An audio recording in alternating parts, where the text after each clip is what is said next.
Assalamualaikum warahmatullahi wabarakatuh. Perkenalkanlah, nama saya Mawadianto, NPM 24710043. Saya mahasiswa pasca sarjana Universitas Muhammadiyah Metro, jurusan Magister Manajemen angkatan 2024.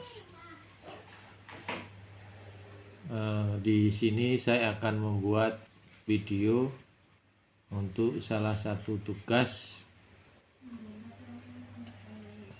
UTS.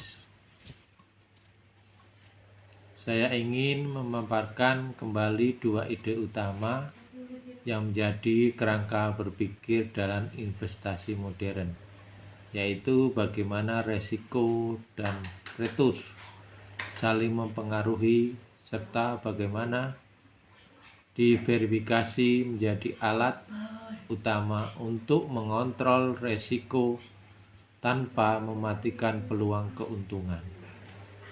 Pada penjelasan ini, saya tidak hanya menyampaikan teori, tetapi lebih pada bagaimana teori itu membentuk cara kita melihat investasi. 1. Resiko dan retur. Jika kita berbicara tentang investasi, hampir semua instrumen selalu memiliki dua sisi, serta sisi peluang keuntungan dan sisi lain potensi kerugian. Jadi, hubungan risiko dan retur bukan hanya sekedar konsep, tetapi sebuah hukum alam dalam keuangan. Penelitian 5 tahun terakhir memperkuat posisi ini dari banyak arah, yaitu SIG and American 2025 menekankan bahwa perilaku investor sangat dipengaruhi oleh pemahaman terhadap hubungan ini.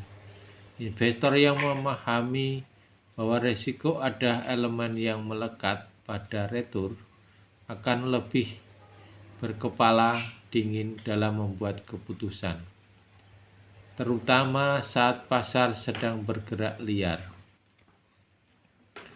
Sementara itu, Wang di tahun 2021 menunjukkan bahwa ketika ketidakpastian meningkat, standar keuntungan yang dianggap wajar oleh investor juga ikut naik.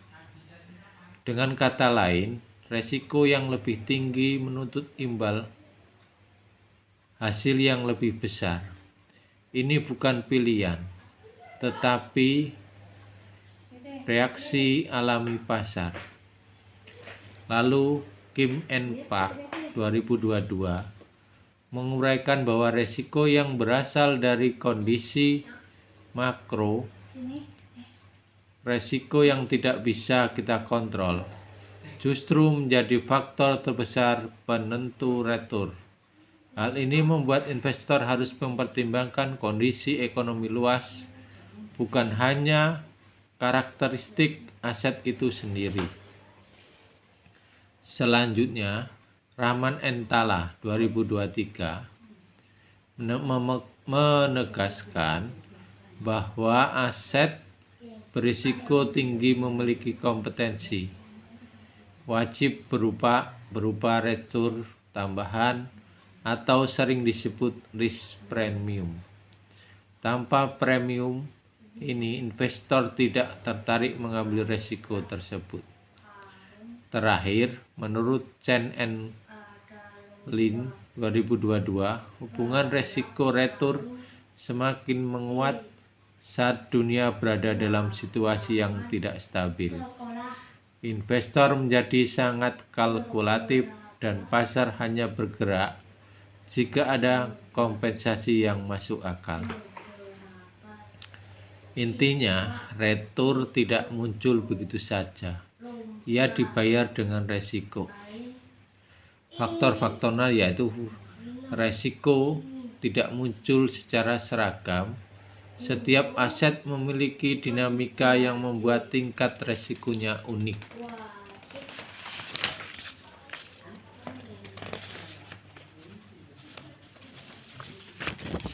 Ada aset yang naik turunnya cepat, ada yang stabil, ada yang mudah dijual, ada yang sulit dicairkan. Ada yang sangat sensitif terhadap perubahan kebijakan, ada yang justru lebih tahan terhadap gejolak politik. Secara umum, pembedaan resiko muncul karena beberapa hal, yaitu perilaku harga atau volatilitas. Jika harga sering berubah drastis, resikonya lebih besar. Lainnya yaitu likuiditas, yaitu aset yang tidak mudah dicairkan, memiliki potensi kerugian lebih tinggi saat dibutuhkan dan mendadak. Lainnya resiko ekonomi luas. Hal ini seperti inflasi, suku bunga, dan ketegangan geopolitik memukul hampir semua aset sekaligus. Kualitas internal perusahaan atau emiten. Jika perusahaan memiliki beban utang besar atau manajemen buruk, resikonya lebih tinggi. Selanjutnya, ketidakpastian global. Dunia yang tidak stabil membuat resiko investasi meningkat di hampir semua instrumen.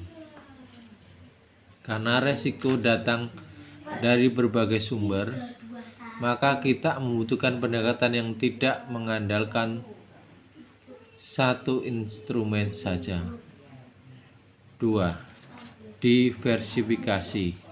Strategi memecah resiko tanpa memecah peluang. Diversifikasi bukan hanya menyebar uang ke berbagai aset. Diversifikasi adalah cara untuk mendistribusikan resiko, bukan menghilangkannya. Teori dan penelitian terbaru menjelaskan hal ini dengan lebih tajam. Menurut Anselmari 2020, diversifikasi efektif untuk menghilangkan resiko yang berasal dari sekitar tertentu. Jika satu sektor terserang masalah, sektor lain dapat menahan dampak tersebut.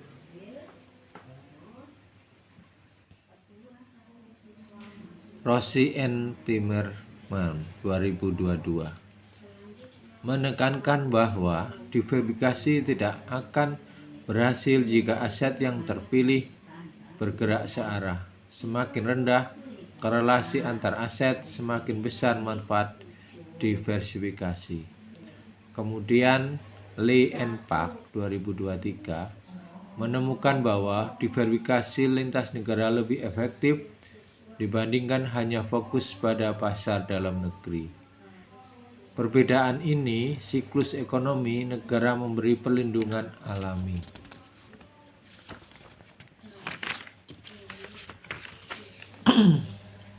Terakhir, Mendoza 2025 mengingatkan bahwa tujuan diversifikasi bukan hanya untuk mendapatkan return tertinggi, tetapi untuk memperoleh keseimbangan terbaik antara risiko dan return. Jadi, diversifikasi bekerja karena tidak semua aset jatuh pada waktu yang sama dan tidak semua aset naik bersama. Contoh diversifikasi untuk memberi gambaran tersederhana. Contohnya yaitu seorang investor yang hanya meminjam hartanya dalam satu jenis aset akan mengalami kerugian penuh jika aset itu bermasalah. Tetapi investor yang membagi modalnya ke beberapa jenis instrumen, misalnya sebagian untuk saham, sebagian untuk instrumen pendapatan tetap, sebagian di aset lindung nilai seperti logam mulia, dan sebagian di instrumen liquid, akan jauh lebih aman. Ketika salah satu aset menurun, ada aset lain yang tetap stabil dan atau bahkan naik. Itulah inti diversifikasi, stabilitas melalui perbedaan perilaku aset. Penutup, dari kedua pembahasan tersebut di atas, kita bisa melihat bahwa resiko dan retur adalah fondasi keputusan investasi dan diversifikasi. Dan diversifikasi adalah cara mengelola keuangan secara lebih bijak dan baik. Dengan memahami bagaimana risiko bekerja, bagaimana retur terbentuk, dan bagaimana diversifikasi menjaga keseimbangan portofolio, kita dapat membuat keputusan investasi yang lebih matang dan bertanggung jawab. Demikianlah pemaparan dari saya. Terima kasih telah menyimak tugas yang telah saya paparkan. Semoga dapat bermanfaat bagi saya dan yang melihatnya. Saya akhiri. Wassalamualaikum warahmatullahi wabarakatuh.